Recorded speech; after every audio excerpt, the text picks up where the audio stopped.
Hello everyone. So in today's video we are going to discuss how to use relational algebra queries. So here we are going to use a rename operator for our given requirements. Okay, so what we had to do here is we had to go to our equations, and for our equation the rename operator is shown by the rho sign in our Greek alphabet, letter rho in the Greek alphabet. So this is what is shown as rename. So here I'm going to show this equation as a superscript. So here the inventory. So question number 1, write the relational algebra query to change the stock table into inventory. Alright, so here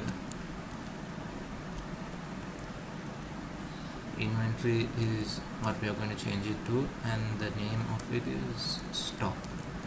So that is the answer to our first question. Next, moving on to our second question. Users use the type the user type used to store the user types in the columns of that table. Change the name of the column called user underscore type underscore id to type underscore id, and the name of the column called user type name to type name. Alright, so then write the algebra query required for that. Okay, so should be changed to use the user type. Okay, so in our insert query here, in our query here we are going to use our rename operator, and then we are going to use superscript, and here it's going to be the two columns will be changed to type id and type name. So we are going to write that type id comma type name. Alright, so let's get rid of the underscore here first, otherwise it will get invisible, and add it later. Okay, so next, the table which we take it from, so we are taking it from the user type table.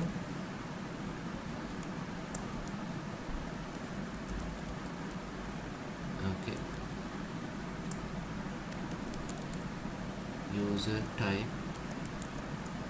Okay, so we close the bracket. Now we add in the underscores. So that's the answer to our second question. Alright, let's move on to our third question. The brand table is used to store product brands. You need to change the name of the table to product brand. In the columns of that table, you need to change the name of the column brand id to b underscore id, and the brand column and the name of the column called brand name to b underscore name. Write the relational algebra query required for that. Alright, so let's head on to insert.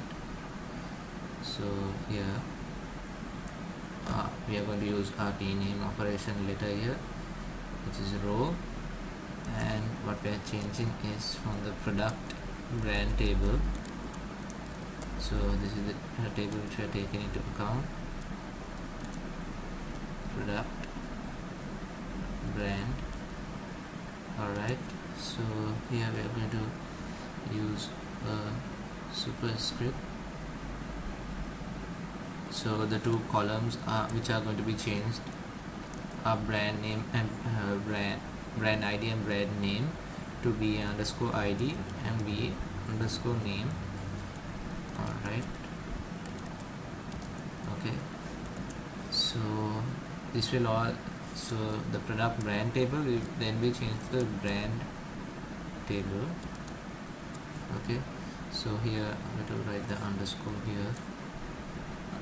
here and here.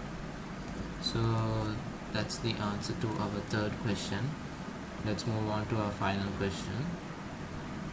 So here in our final question, there is a table called GRN item to store the selling price of the product, the price at which the product was purchased, and the quantity of the product. You need to separate the columns: product ID, quantity, unit price, selling price from that table. Alright, so this is what we need to be, this is what has to be shown in the form of a projection. And then the names of the columns in that table should be changed to this way.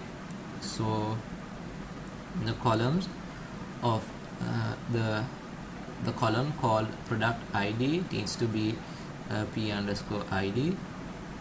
The quantity column as P quantity, and the unit price as P unit price.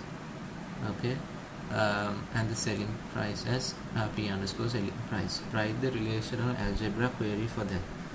Okay, so here first we need to write the projection.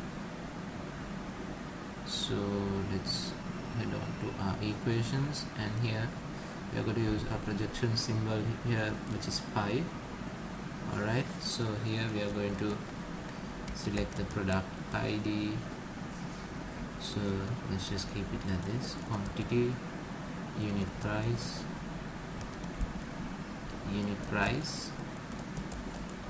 alright, then the selling price. Okay, so now what we are going to do is we are going to open up a subscript. So here we are going to superscript. Here we are going to open within brackets again.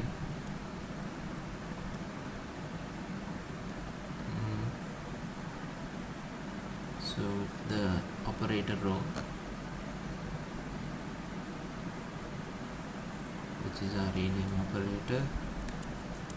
Then we are going to open brackets again. So here it's for the product ID, then the product quantity, then the product unit price, and finally the product selling price. Okay, so we are going to take this from the GRN item table. So GRN underscore item, we close the GRN item. Okay, so we close at the underscore here now.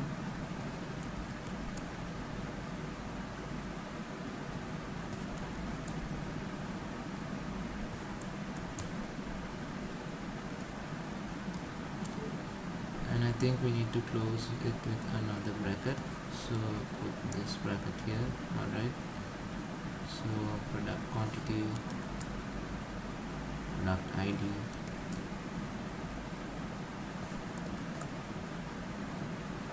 then the unit price, and the product ID. So now we have all the underscores added here, and basically this is the answer for our fourth question. Alright, so basically that is it for this video. Thank you for watching.